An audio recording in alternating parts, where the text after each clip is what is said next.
446 میں آ کر شیعوں کی حکومت کو ختم کیا تغرل بیگ سلجوکی نے۔ سلجوک مسلمان ہوئے تھے محمود غزنوی کے دور میں، سلجوک ان کے بڑے کا نام تھا۔ تو ایک دفعہ محمود غزنوی نے سلجوک سے پوچھا اگر مجھے تیری مدد کی ضرورت ہو تو کتنے آدمی پیش کر سکتے ہو؟ تو اس نے ایک تیر دیا، کہا یہ ایک تیر ہے میرا، کسی کو یہ تیر بھیج کر میرے علاقے میں بھیج دو تو چند گھنٹوں میں 1,00,000 تلواریں تیرا پہرا دینے کے لیے تیار ہو، میرے پاس اتنی طاقت ہے۔ تو یہ سلجوک کی نسل میں تھا تغرل بیگ۔ اللہ تعالیٰ نے جب عرب زوال کا شکار ہو گئے اور ضعف کا شکار ہو گئے، جیسے بڑھاپے کا کوئی علاج نہیں، جب قوموں پہ زوال آتا ہے تو اس کا بھی کوئی علاج نہیں، پھر اور قوم کو جگہ ملتی ہے۔ جیسے بڑھاپا ایک فرد پہ آتا ہے، ایسے بڑھاپا قوم پہ آتا ہے۔ قوم کا بڑھاپا جوانی میں نہیں لوٹ سکتا، جیسے فرد کا بڑھاپا جوانی کی طرف نہیں لوٹ سکتا، قوم کا بڑھاپا جوانی کی طرف نہیں لوٹ سکتا، کوئی علاج نہیں۔ نئی نسل کا آنا ہی علاج ہے۔ تو عرب دھل چکے تھے، 600 سال بہت ہوتے ہیں حکومت کو، اپنی صفات گم کر چکے تھے، اب نئے خون کی ضرورت تھی۔ تغرل بیگ پہلا شخص تھا جس نے آ کر اہل سنت والجماعت کو استحکام بخشا، شیعوں کی حکومت کو ختم کیا، بغداد سے، شام سے، ان سارے علاقوں سے۔ صلاح الدین ایوبی نے اسماعیلی شیعہ کی حکومت کو ختم کیا، مصر۔ العاضد ان کا آخری خلیفہ تھا۔ صلاح الدین ایوبی نور الدین زنگی رحمۃ اللہ علیہ کا پروردہ تھا، اس کا دوست تھا، اس کے دوست بھی تھا، بچہ بھی تھا اس کے سامنے، زیادہ لکھنے پڑھنے کا شوق تھا۔ پھر اللہ تعالیٰ نے اس سے کام لیا اور اس کو مصر کا گورنر بنا کے بھیجا، مصر کی مدد کے لیے بھیجا۔ تو وہاں اس نے صلاح الدین ایوبی نے وہاں ختم کیا، تغرل بیگ نے یہاں ختم کیا۔ تو پھر سلجوک جو تھے نا یہ اقتدار میں آئے، ادھر ختم ہو گئی سلطنت بنو عباس کی، مصر ایک چھوٹی سی ترکوں کی سلطنت۔ تو اللہ تعالیٰ پھر مرکزیت کے لیے ایک نظام چلایا۔ دو لشکر آپس میں لڑ رہے ہیں، ایک میدان، ایک جنگلی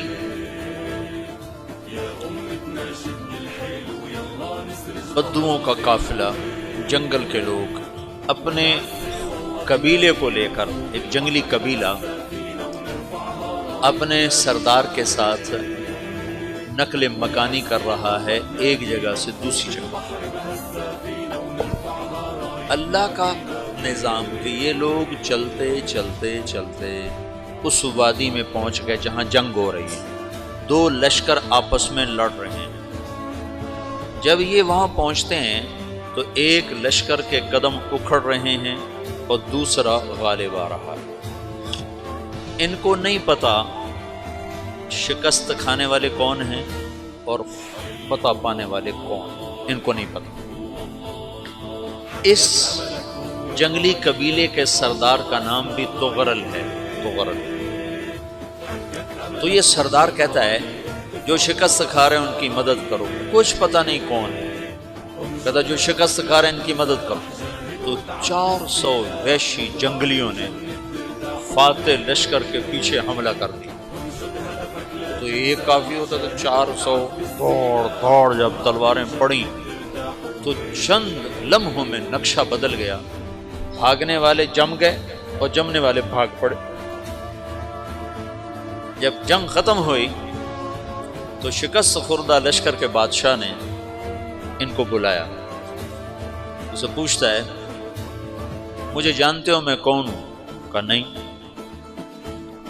کہا تو تم نے میری مدد کیوں کی؟ کہا انسانی ہمدردی کی وجہ سے، تمہیں شکست ہو رہی تھی اس لیے تمہاری مدد کی۔ اور اس نے اپنا تعارف کرایا، میں ہوں سلیمان سلجوکی، ترکی کا بادشاہ۔ مسلمانوں کا لشکر تھا اور تاتاریوں سے شکست کھا رہا تھا، تاتاری فتح پا رہے تھے، مسلمان شکست کھا رہے تھے۔ تو وہ اللہ کی غیبی مدد بن کر آئے، تو وہ اس سے کہتا ہے میرے ساتھ رہنا پسند کرو، تم نے میرے اوپر احسان کیا ہے، میں اس کا بدلہ دینا چاہتا ہوں، میرے ساتھ رہنا پسند کرو؟ کہنے کہا کر لوں گا۔ تو اس نے اس کو لے کر ترکی آیا، اور استنبول اس وقت روم کی حکومت میں تھا، اس سے فتح کیا اس تغرل کے آگے چوتھے پانچویں پڑپوتے محمد فاتح نے۔ تو یہ استنبول ہے، یہ ترکی ہے، بیچ میں ایک چھوٹا سمندر ہے، یہاں ایک جاگیر ہے۔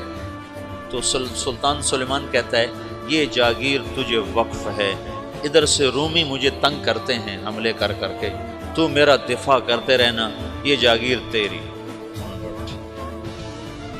اس جاگیر پہ اس نے اپنے قافلے کو آباد کر دیا، اپنے قبیلے کو، اور ایک چھوٹی سی حکومت بنا لی، جو ایک صوبہ سمجھو سلمان سلجوقی کا، وہ ایک چھوٹا سا صوبہ۔ وہاں جب یہ رہ پڑا تو پھر یہ ایک شیخ کے بیعت ہوتا ہے، وہاں شیخ طریقت، ان کے یہاں یہ بیعت ہونے جاتا ہے، وہ اس کو رات اپنے پاس ٹھہراتے ہیں، تو ایک کمرے میں ان کو ان کا خادم ٹھہراتا ہے۔ یہ جب کمرے میں جاتا ہے تو سامنے دیوار میں تاکچے پر قرآن پڑا ہوا ہے، تو یہ تغرل بیگ کہتا ہے یہ کیا ہے، یہ کیا ہے؟ تو وہ خادم کہتا ہے یہ کتاب اللہ ہے، قرآن ہے۔ وہ اس کو وہاں چھوڑ کے باہر چلا جاتا ہے۔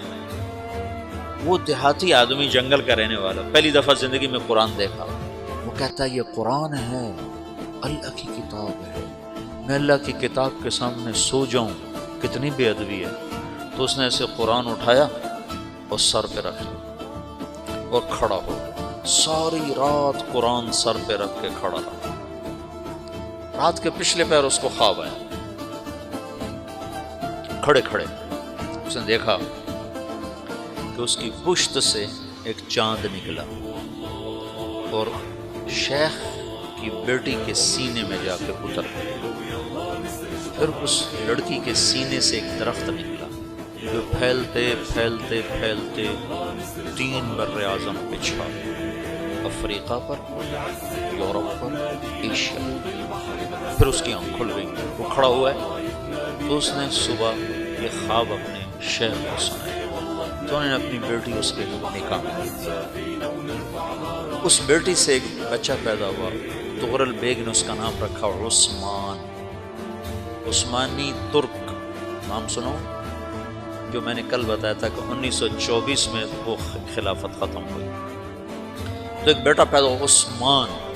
عثمان نے پھر ایک نئی اسلامی حکومت کی بنیاد رکھی جو 1924 تک چلتی رہی، کوئی 800 سال یہ حکومت چلی۔ تو حکومت کا شیرازہ بکھرا، لیکن پھر جڑ جاتا تھا، اور وہ قرن اول والا جوڑ کبھی نہ پیدا ہوا، ٹکڑے بن گئے۔ ان ٹکڑوں میں اللہ لوگ پیدا کرتا رہا جو دعوت دیتے رہے، دعوت زندہ رہی۔ جو تربیت کا نظام تصوف کے ساتھ تھا، اب وہ تبلیغ کے ساتھ تھا۔